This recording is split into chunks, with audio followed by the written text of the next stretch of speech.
Mais qu'est-ce qui vous a séduit ici au Mexique, à part votre femme, monsieur? Qu'est-ce qui m'a séduit? Le pays même m'a beaucoup séduit toujours pour la différence de climat, des climats très différents, des gens vraiment très, très sympathiques, très ouverts. Et surtout dans l'est de Chiapas, nous avons un très bon climat. Et puis nous sommes à 2000 d'altitude, mais il ne fait jamais froid ni jamais très chaud. Une ville coloniale vraiment très belle. Oui, une ambiance agréable. Et les perspectives à mon niveau, au niveau commercial, très très, comment je pourrais dire, très favorables. Et ce dont vous parliez tout à l'heure, les conflits politiques, est-ce que ça se ressent aujourd'hui au quotidien? Non, comme je vous disais, depuis vraiment plusieurs années, rien ne se passe au niveau du conflit de Chiapas. Tout est au point mort. Mais nous avons un flux touristique qui est maintenant plus important, évidemment, parce que beaucoup de gens ont connu le Chiapas avec le problème de 94 et viennent visiter l'État. Ça devient un symbole un peu, non? Pour les touristes? Oui, certaines arrivent ici, rendent pour voir, en essayant de chercher, d'avoir des entrevues avec des zapatistes, de voir à Marcos, qui est vraiment très difficile, presque impossible. De toute façon, c'est un très bon état qui vaut la peine d'être visité.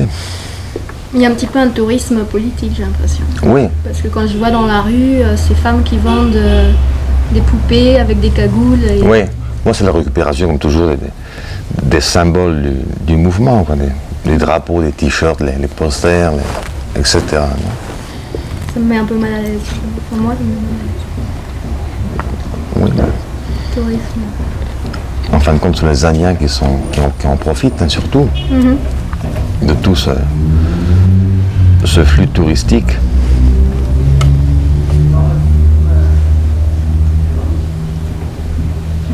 Quels sont les livres ici qui peuvent aider à... On pourrait lire des extraits d'un livre qui vous aidera à comprendre un peu les choses?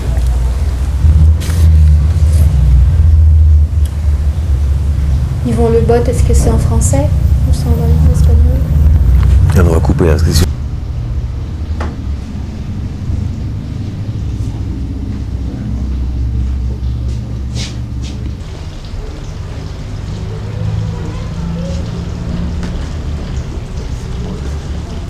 Ok. Donc est-ce qu'il y a des livres qui pourraient m'aider à comprendre le Chiapas? Comprendre le Chiapas, comprendre la zone maya, je vous conseillerais le bouquin d'Yvon Le Botte, que j'ai ici en espagnol, qui est sorti en France, Le rêve zapatiste. Yvon Le Botte est sociologue, maître de recherche au CNRS, et c'est un des meilleurs bouquins, sinon le meilleur, qui soit sorti sur le subcomandante Marco. Il est certainement en France.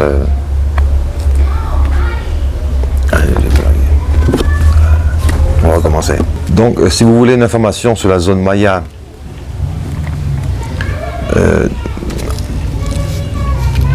d'Amérique du Nord, qui comprend le Mexique, ou d'Amérique centrale, avec le Guatemala, le Honduras ou le Belize, je vous conseillerais le bouquin d'Alain Breton, Les Mayas, des éditions Autrement, de 91.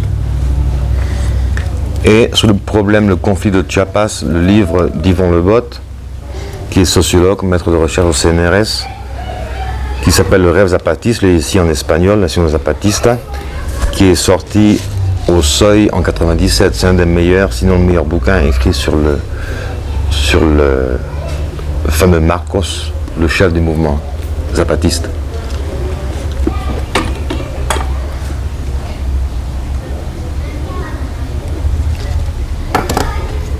On le refait ou non? Parce que le bouquin, j'aurais pu le tenir ici. Et qu'est-ce qu'on apprend dans ce livre? Non. Ça va être. Nous sommes ici dans une librairie qui s'appelle le Chilambalam. Et de quoi parle Le Chilambalam, c'est le bouquin que j'ai à la main ici. Le Chilambalam, c'est la Bible, considérée comme la Bible des Mayas. Des Mayas du Mexique, qui a son correspondant en Guatemala qui s'appelle le Popol Vuh. des Mayas Quiché du Guatemala. Le Chimalhuacán, ce sont différents textes qui ont été traduits par les prêtres espagnols qui sont arrivés ici après la conquête d'Amérique au XVe siècle. Et c'est un livre qui traite des croyances des Mayas, de sa vision de la vision qu'ils avaient du monde, la chronologie, l'astrologie, l'astronomie. C'est la Bible des Mayas. Est-ce qu'on pourrait entendre un extrait?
Vous avez lu ça?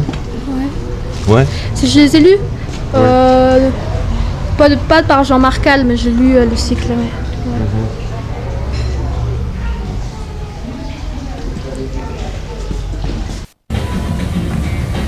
Bien, à propos d'anecdotes, comme on en parlait hier, je vais vous raconter l'histoire très courte d'un prêtre français qui était arrivé ici à Chiapas dans les années 40 et qui était expulsé pour des motifs soi-disant politiques, ça fait maintenant 3 ans, qui était expulsé de Chiapas. Il s'agit de Michel Chanteau, un curé normand, qui écrit sa biographie en espagnol. Ce serait très bon d'ailleurs qu'un éditeur français le sorte en français. Il a passé ici près de plus de 40 ans, jusqu'à ça fait 3 ans qu'il est expulsé pour les motifs politiques du jour au lendemain. Et c'est vraiment un personnage très, très sympathique.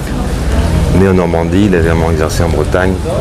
Il est arrivé ici à Chenalot, dans un petit village près d'ici, sa famille, plus de 40 ans. Un très bon ami, très, très sympathique, vraiment très folklorique, on pourrait dire. Et qui a l'espoir un jour de revenir ici au Mexique, avec le changement du gouvernement maintenant en cette année, en 2000, au mois de décembre, le changement du président, peut-être qu'il aurait un espoir de revenir ici au Chiapas, dans sa paroisse de Chenalot, Michel Chanteau. Qu'est-ce qui s'est passé? Qu'est-ce qu'il faisait ici comme travail? Il était prêtre. Ouais, mais il aidait les gens. Oui, il faisait le médecin également, il remettait les médicaments tous les jours pour les Indiens. Il a fait beaucoup de choses. Malheureusement, pour un motif soi-disant politique, il était expulsé. Ce qui lui a valu une dépression très sévère en France, puisque après 40 ans ici, ou 45 ans, sa vie était ici, elle n'était pas en France. Enfin, on a l'espoir de le voir, de revenir un jour ici à Chiapas. La plupart du temps, quand les Français ou les Européens viennent ici pour s'impliquer, aider les gens, ils ont des problèmes. Oui, si on se met dans la politique, c'est l'article 33 de la Constitution mexicaine qui interdit à n'importe quel étranger de faire de la politique. Évidemment, il y a eu le cas de 250 Italiens qui sont arrivés, ça fait 2 ans, en délégation vraiment très importante, peut-être trop importante, et qui ont été également tous expulsés pour le motif politique comme les zapatistes. Est-ce qu'il y a des photos dans ce livre? Non. Non, il n'y a pas de photos. Non, pas seulement sans photos. Dans son jardin. On a quelques-unes.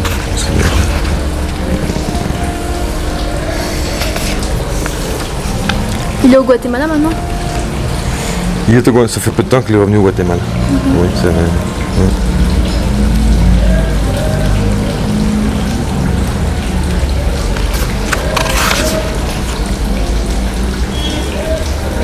ça. Comment est-ce qu'on dit? L'ordination. Unité. Unité fait prêtre. Il y a des Bretons qui viennent également pour... Il y a beaucoup de Bretons qui passent par ici pour beaucoup de touristes. Ouais. Ouais. Mais pour les idées politiques. Également.